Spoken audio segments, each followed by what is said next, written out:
and across the globe. We have many partnerships. Sundar, you heard Sundar announce many Google partnerships that we have with India. I'm especially proud of our deep partnership with Mr. Ambani and the Reliance Jio group to bring intelligence to everyone in India with our Gemini foundation models in partnership with Reliance. So we hope to build on that in the next few years. So if I was to try and quantify what's coming down the line with the advent of AGI, I think it's going to be one of the most momentous periods in human history. Probably something more like the advent of fire or electricity. One way maybe we can quantify that is I think it's going to be something like 10 times the impact of the Industrial Revolution, but happening at 10 times the speed, probably unfolding in a matter of a decade rather than a century. So really, this is an enormous amount of change is going to come, and it's still to be written how we can make that beneficial for the whole world. And I think the main way we should try to do this is by taking a scientific approach, using the scientific method to understand what the capabilities of these systems are, to build good guardrails and monitoring systems, to understand more deeply what these systems are capable of, and how we can make sure that they serve the purposes that we want. And then, of course, simultaneously, we also have to be bold to grasp these new opportunities to advance science and medicine and to improve human health and the human condition that society and the globe badly needs. So I think we've got to try and navigate this moment very carefully, very thoughtfully. And if we do so, I'm very optimistic that we'll usher in a great new era.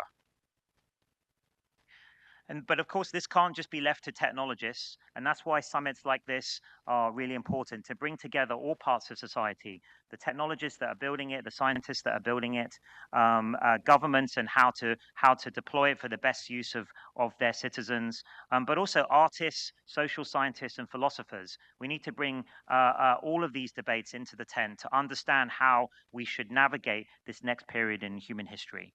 And I think summits like this, international summits like this, are critical to encourage this kind of international dialogue and cooperation. And if we get this right, these next steps right, I think we can usher in a new golden era of scientific discovery and improve the lives and health of everyone in the world. Thank you.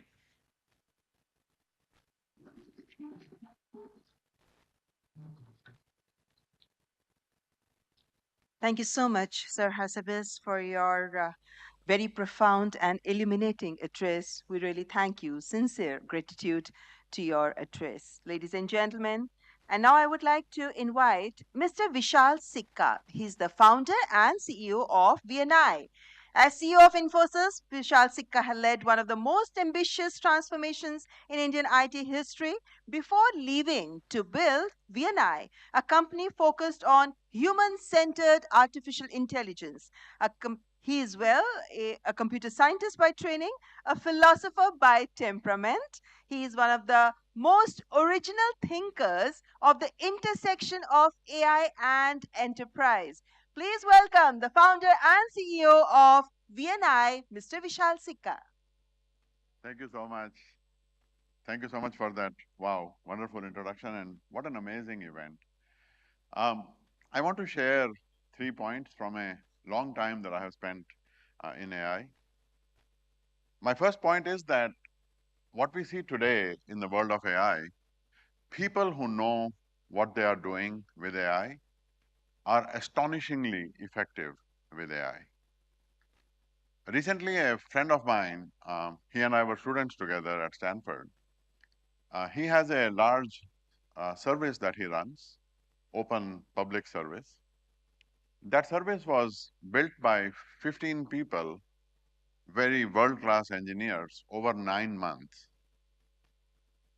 Recently, he rebuilt that service entirely by himself in 14 days using one of the generative AI coding tools. So if you are counting, that is about a more than 250 times improvement in productivity. Now he's a genius, and not everyone gets a 250 times productivity gain. But you will see that people who understand how to use AI are astonishingly effective with it. And I had a similar experience recently with a customer of mine who is a distributor of home goods, and one of their main suppliers shut down their factories in one of their countries. And they did analysis using our product, all kinds of simulation scenarios. And over a few days, they reached the decision that they need to exit that country entirely. I asked him, such a monumental decision to get out of an entire country, how long would that have taken you before? And he said, easily it would have taken a year. And it would have involved heavy duty consultants and things like that. So we now have instant access to knowledge in any language, a condensation of things that we can present in any way. It is an incredible power. And yes, it is deeply disruptive to the ways that we have worked before, the way that we have done things in the past. But at the same time, and even more importantly, we can do unprecedented things with this, things that we could never do before. So this astonishing effectiveness, and Joshua referred to this as a jagged frontier, it is not uniform. Not everyone sees this. So that's my second point. Being effective with AI requires not only a knowledge of AI itself, but understanding its limitations and how to overcome those limitations. There is a huge gap between LLMs and the business users inside enterprises, especially, and how to bring value to those users. And overcoming that gap is where a lot of value creating opportunity is. That bridging that gap requires delivering correct systems, trusted, verifiable, reliable systems that deliver value to people.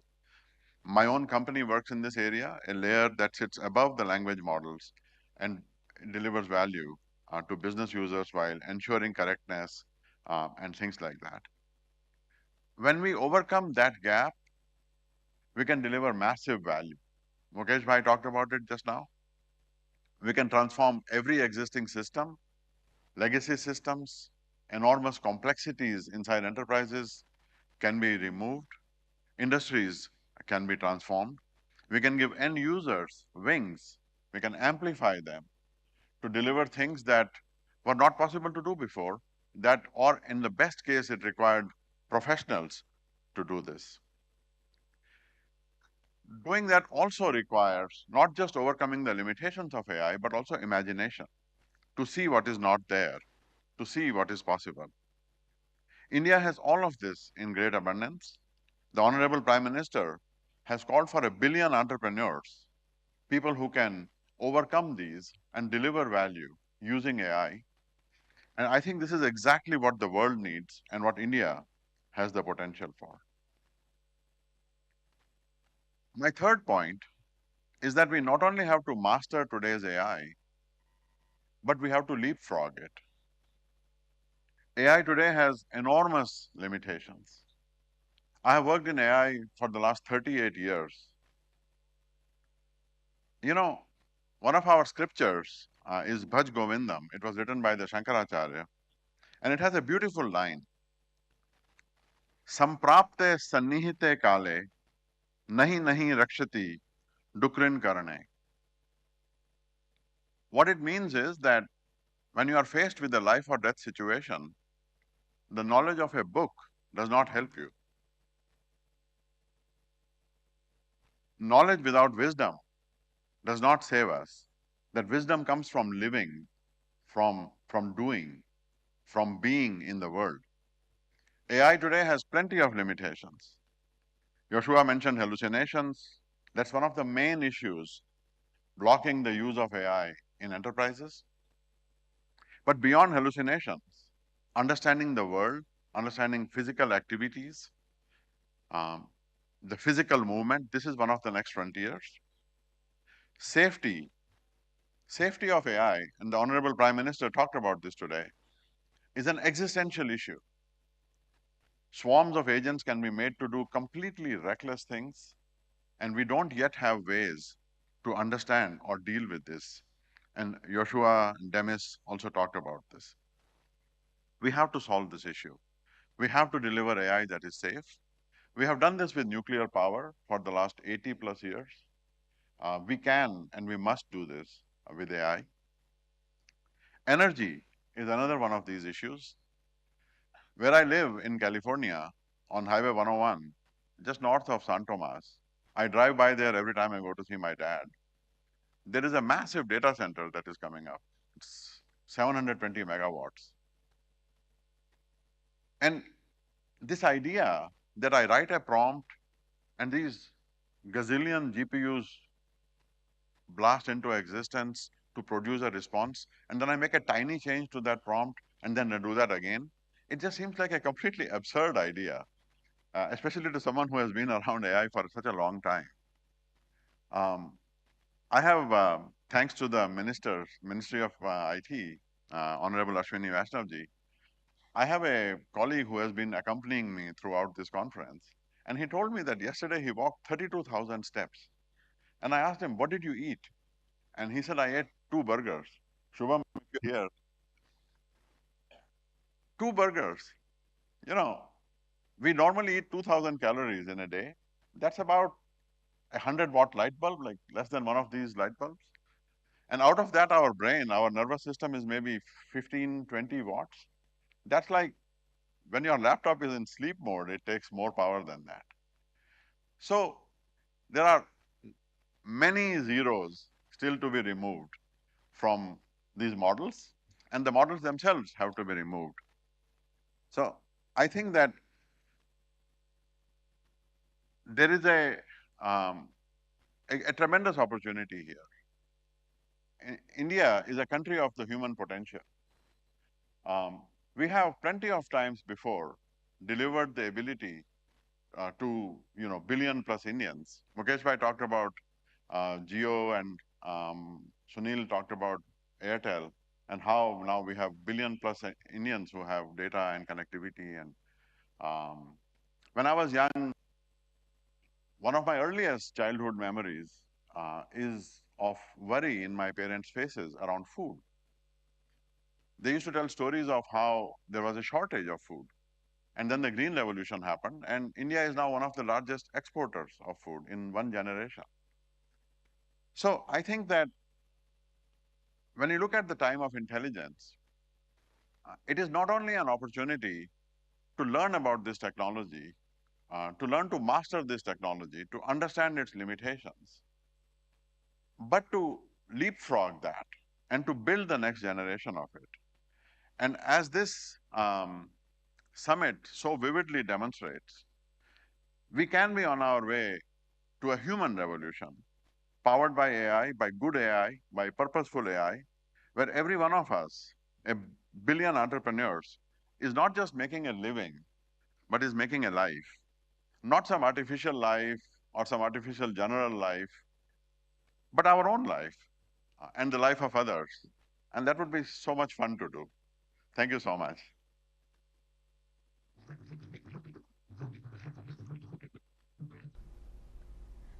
Now we'll be taking a short break from our live coverage of AI Impact Summit in Bharat Mandapam, New Delhi. We'll be covering this further later with our correspondent Thomas Porteous. Stay tuned. Let's now look at some other important news from across the world. The White House has pushed back after the Vatican announced it will not be joining President Donald Trump's so-called Board of Peace. Press Secretary Caroline Leavitt has said the administration believes the board is a legitimate organization aimed at advancing peace initiatives. Speaking at a news briefing, Leavitt has described the Vatican's decision as unfortunate, while stressing that the United States will continue its efforts. The comments come as President Donald Trump seeks to position the board as part of a broader diplomatic push. The Vatican has not provided further details on its decision, but the move highlights ongoing tensions over global peace initiatives. Now, for this, we welcome Dr. Punsara Amarasinghe. He's a Middle East affairs expert of the Kotawala Defense University, joins us live from Colombo. Thank you very much, Professor Dr. Amarasinghe, for joining us again. Good to see you. Now, looking at this news, what do you think led Vatican to make this decision? Not only Vatican, if you look at the rest of the other member states from traditional European allies across the Atlantic, most of them seem to have taken very much pessimistic stances in Trump's the so-called Board of Peace. Even though Trump has invested $5 billion for the reconstruction process of city of Gaza, peace is likely to be quite elusive. When it comes to the question you raised with regard to Vatican's positions, I think Vatican, even the ascendancy of the current Pope, even during the times of Pope Francis, Vatican maintained quite a rigorous standing towards the military actions perpetrated by Israel, right? So the Vatican's anathema, the reluctance towards US-Israeli coalition always has been in this manner.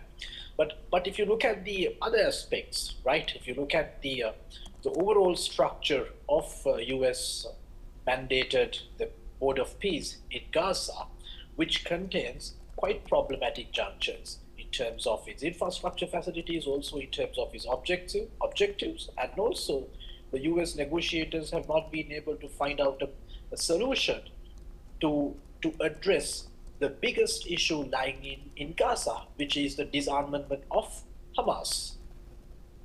Right. And do you think, how does it further affect the legitimacy of Board of Peace? Sorry. Yeah. So you ask about the legitimacy of Board of Peace. So you need to look at the members to the Board of Peace, which consist of eminent individuals such as Tony Blair. At the same time, under Trump's mandate, several key member states have entered Board of Peace, such as Indonesia, Kazakhstan, Qatar, and Turkey. But there is no representation from Palestine, which happens to be the one of the most notable actors to this geopolitical complexity in the Middle East. So you can't technically have a Board of Peace without having one of its key players. So this seems to be one of the biggest problems which undermines the stability of Board of Peace. At the same time, also we cannot forget the fact that Hamas has not completely agreed upon US proposal for the idea of disarmament, because they completely believe that they have right to defend themselves. So without participation of Hamas, without participation from Palestine, we are going to have a Board of Peace which simply looks like quite an elusive peace proposal. And also, I need to say one more thing before I wind up.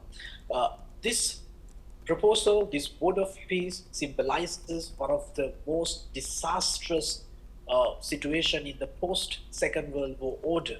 The coalition between European allies and the United States of America has been completely deteriorated, as France, Germany, and United Kingdom have abstained from participating in the Board of Peace. Thank you very much, Dr. Amara Singh, for sharing that insight. Please stay with us as we come back to you for our next discussion as well. Now we move on. The White House has said that a little progress was made this week in Iran nuclear talks in Geneva, but significant differences still remain. Press Secretary Karoline Leavitt has noted that Tehran is expected to provide more details in the coming weeks. She has also emphasized that while there are arguments for military action, diplomacy remains the administration's first choice. Let's listen into her comments. I think you heard from the administration and the State Department yesterday that there was a little bit of progress made, but we're still very far apart on some issues. I believe the Iranians are expected to come back to us with some more detail in the next couple of weeks, and so the president will continue to watch how this plays. The president has always been very clear, though, with respect to Iran or any country around the world. Diplomacy is always his first option, and Iran would be very wise to make a deal with President Trump and with this administration. Meanwhile, U.S. President Donald Trump has taken to his Truth Social to raise concerns over a 100-year lease involving Diego Garcia in the Indian Ocean. Trump has specifically criticized UK Prime Minister Keir Starmer, suggesting that losing control of the island could limit strategic options against Iran and other potential threats Moreover, the U.S. president has stressed that the United States remains ready to defend its allies, including the United Kingdom, in such scenarios. Additionally, latest reports indicate that the United States could be moving closer to military action against Iran. Any operation is expected to be a massive, weeks-long campaign rather than a limited strike, with advisors estimating a 90% chance of kinetic action in the near future. Sources also suggest that such an operation could be conducted jointly with Israel, with the potential to directly threaten Iran's leadership. Now for this, we welcome back Dr. Punsara Amarasinghe.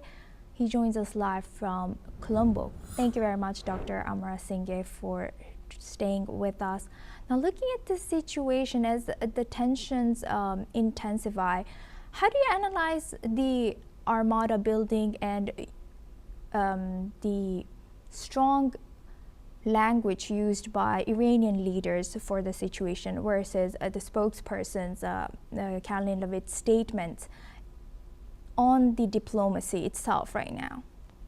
Right. I think when it comes to Armada building, that simply comes as a part of the U.S. strategy of deterrence. The Washington tries to deter Tehran by Armada building, as Americans have deployed their two large aircraft carriers next to Iran in the Strait of Hormuz, the USS Gerald Ford and USS Abraham Lincoln. So that message is quite clear, that we would use our force if you are not comply with our demands.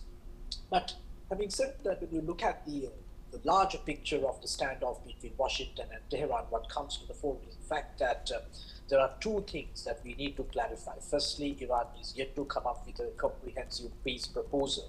They have not completely undergone the demands coming from Washington. And secondly, there is a reluctance, a kind of a shaky ground between Tehran and Washington over the issue of nuclear weapons, while Americans are demanding Iranians to completely get rid of their nuclear arsenals and plutonium facilities. Iran simply comes up with a suggestion stating that these facilities are being allocated for peaceful purposes. So there is a gray line between those two powers. But having said that, at the same time, we need to understand, as you clearly stated, Iran needs to come up with a proposal, because the standout is likely to turn into a full-scale war if Tehran is not going to smoothen its very grim positions. But also having, when I look at the latter point of your statement on Chagos Island, the Diego Garcia, that is also another issue which simply unveils the vulnerability of the relationship between Washington, D.C. and its traditional European allies. As we know, Diego Garcia has been under British authority for more than 100 years. In 1960, when Mauritius was granted freedom, Diego Garcia was kept as a British naval base, and as a result of the East of the Suez crisis, the Britain handed over this naval base to Americans. So Americans have been using this Diego Garcia through and through as a strategically highly important point for its naval forces in the Indian Ocean. Dr. Amarasinghe, unfortunately, we're running out of time for this discussion, but thank you very much for joining us today and sharing that insight with us. Now we move on to our next news. Billionaire Leslie Wexner has testified on Wednesday that he once visited the island of late financier Jeffrey Epstein, but denied any knowledge of his criminal activity. Wexner, who's 88 years old, said he severed his ties with Epstein nearly 20 years ago and has not been accused of any wrongdoing. In a written statement, he emphasized that he never witnessed or participated in Epstein's crimes. Wexner, who hired Epstein as his personal money manager in the 1980s, expressed regret for being duped by Epstein. He has also revealed that Epstein stole large sums of money from his family. Wexner has visited Epstein's island once, but only for a few hours with his family during a boat trip. Now we welcome Ms. Retired Lieutenant Colonel Himanshi Singh. She's a Defense and International Relations Analyst, joins us live from New Delhi. Thank you very much, Lieutenant Colonel Singh, for joining us. Now, this billionaire's statements that's coming in, as we know, he has given so many things, not just a little bit. One of the most highly valued properties that Epstein owned, that was given from him. What are we to make of these statements that he has said today or on Wednesday? Good afternoon, Asuma. See, he is running a multi-millionaire, billionaire business, and he cannot just say that it was, his error in judgment. So for 6 hours, he has been grilled, and what we, understand from this is that he admits visiting the Epstein Island and yet claims that he was duped by a world-class conman. So I feel the term conman is dangerously reductive, because what Jeffrey Epstein constructed was not a simple scam. It was a parallel diplomatic infrastructure, and he had secured power of attorney for his largest retail fortunes. So Epstein did not just buy houses, he bought access, and somewhere they were running an economy of blackmail. So somewhere the accountability has to be fixed. They cannot just become gatekeepers and head of states and prime minister and tech titans. They are actually a sovereign risk. So he cannot just become blind to whatever he has done. Because if he had severed ties, why didn't he report it? He was sitting on a top of a multi-billion-dollar, and it suggests a shadow statecraft where elites, they operate in a borderless enclave. They are shielded by rules, and they expect common citizens to follow the rules, but they are not even near this. So this is a plausible deniable. However, the threshold where not knowing becomes a willful blindness is somewhere you are giving a financier manager power of attorney over your entire fortune. He's acquiring properties on your behalf. He's using the corporate brand like Victoria's Secret to solicit young girls. And you cannot have "I didn't know" in your defense, because that I don't think stems from a security perspective or any scrutiny. So we are more concerned about, it is not what Wexner saw. It is about what the system allowed. If a private individual like Epstein, he can infiltrate into highest echelons of wealth, uses their money and facilitates global criminal enterprise, it indicates the failure of the vetting process, and it is also the politically exposed persons and their associates. They are taking the system for granted. Now we don't know how much of this has been used to internationally blackmail people, and the policies and the accords which are being signed internationally, how much of is it for real, or the people have compromised with national security. So these are very, very dangerous things. We must know what is the gray zone and where people and security agencies have access, because every day the files are opening, somebody is going and giving a testimony, they are denying knowing anything. Yet we see the skeletons are falling out of the closet every single day. Yes. So I think though he has been very, very cooperative, yet funding Epstein is a very, very serious thing. So some agencies have to take a serious cognizance of this. Yes, thank you very much, Colonel, for highlighting that, this willful blindness, coming double standards. How do you think this is eroding trust of public trust, transparency, and even overall the image of U.S.'s democracy and the system? And here I would also like to add that, it's not a single person who's responsible for financing Epstein.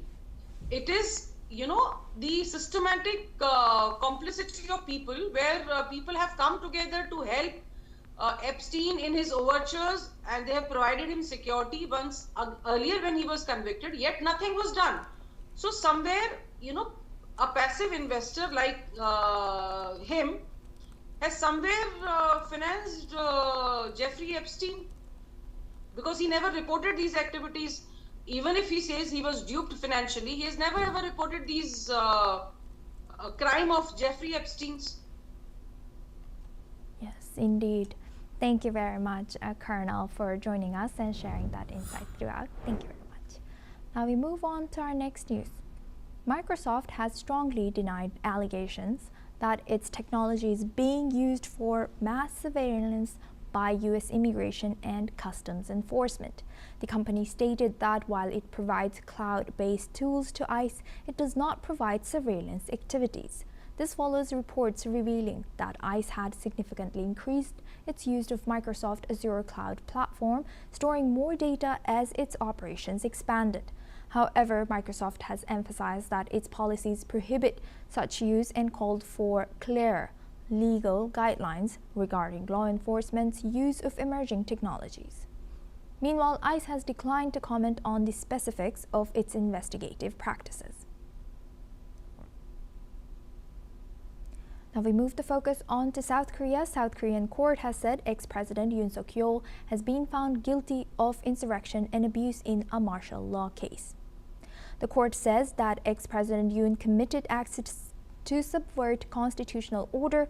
Prosecutors are seeking the death penalty, arguing that his actions undermined parliament and the electoral system. Under South Korean law, insurrection carries a maximum sentence of death or life imprisonment.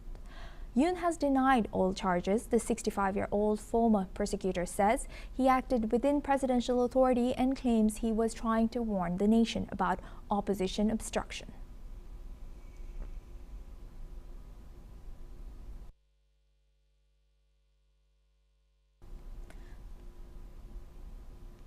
Now we move on to AI Impact Summit. Now, day 4 of the India AI Impact Summit has begun at Bharat Mandapam in New Delhi with keynote addresses from heads of state and global tech leaders.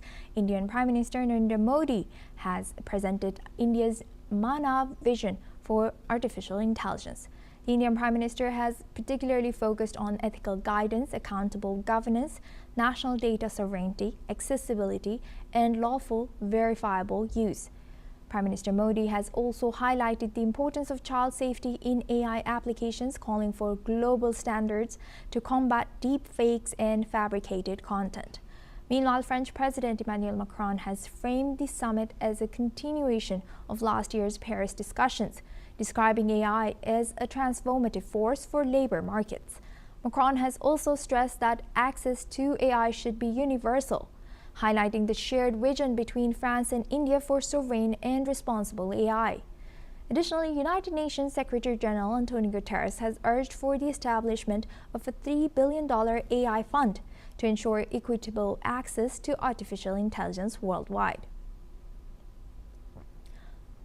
Now we welcome my colleague and correspondent of NewsX World, Thomas Porteous, for this live from Bharat Mandapam. Thomas, thank you for joining us again. How exciting has it been over there, and what more can you share with us from there? Well, thank you very much, Asuma. Of course, it has been an electric week here at the Bharat Mandapam as India hosts the first AI summit in the Global South. Day 4 is really coming up to a climax when it comes to things to note. Today is a sort of perfect mix of the likes of geopolitics, tech leaders from around the world, and Indian business. Of course, last night we saw the welcome ceremony, welcoming all the global leaders that are here now in the Indian capital. We had the likes of French President Emmanuel Macron and Brazilian President Lula da Silva in attendance, as well as the Secretary General of the United Nations, Antonio Guterres. They were all welcomed here and joined by 20 other heads of state. And also, of course, one can't forget that over 100 other countries are represented here at the AI Summit. So this is a moment of significance. speaking today and the conversations that will be being had. We've seen already the likes of Macron address the crowd, speaking about AI safety and accessibility when it comes to harnessing this new technology. We will also see the likes of the Brazilian president speak either later today or tomorrow. In terms of industry leaders, we have Sam Altman, who is due to speak in the next hour or so, addressing the crowd here at the Bharat Mandapam. India, of course, a central a market for his program, ChatGPT. The program sees around 100 million daily users here in India, with the OpenAI CEO even offering a special package to the Indian public, which was announced earlier this year as a free 12-month Go membership, a thing that's exclusive to India to try and broaden the program's horizons here. So that's a hugely significant speech everyone's going to be watching at. We will in the next few minutes. Things to note. Also, we have had some significant withdrawals. Jensen Huang of NVIDIA was set to attend and speak today. In some copies of the program, his name is still there when he was set to address the crowd. However, he did pull out earlier this week due to unforeseen circumstances. Of course, another significant pullout is Bill Gates. He was set to speak here earlier this week, but is in the midst of a controversial Jeffrey Epstein scandal. So he has also withdrawn from the summit, and Microsoft have sent a delegation instead. But what will be interesting today, of course, is the Indian business figureheads who are also here in attendance. You have the likes of Mukesh Ambani, who is set to speak today, Niall Carney and Mittal. All of these three figureheads of Indian business are set to address the public and the world audience here at the AI Summit in Delhi.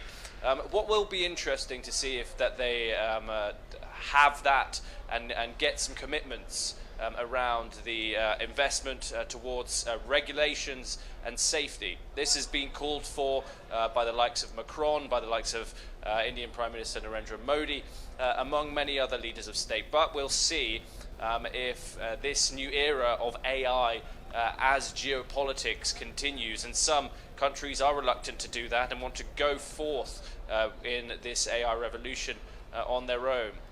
India, of course, is looking to position itself as an architect of this new AI movement, not just a rule follower. We're now seeing plenty of interest coming from abroad, right here in this country. This summit of over 200,000 people surely does show the amount of interest, especially that the youth have in artificial intelligence here in India. It's really come to fruition here, Asuma. And last but not least, can you highlight some of the things that have happened already today and the schedule of today? Well, as I said, today, of course, we've had numerous amounts of speakers. French President Emmanuel Macron has spoken already. We've also had many other leaders address the crowd. But Narendra Modi delivered an opening statement this morning, emphasizing the three sutras, as he is and has decided: people, planet, and progress. Those three elements to the Indian Prime Minister's agenda have been addressed. Accessibility for the 1.4 billion people living here. I've been walking around and seeing all these stalls where people have been extremely innovative in considering and thinking how this new technology can be harnessed and be used to benefit the vast population of the country, and in some cases is already being done so. It's a hugely exciting day, perhaps the most significant one yet here at the Bharat Mandapam, and of course we'll be here following it and bringing you all the updates. Yes, we will be eyeing that. Thank you very much, Thomas, for joining us from Bharat Mandapam and sharing that insight. That's all we have time for. Keep watching NewsX World for more news updates from around the world.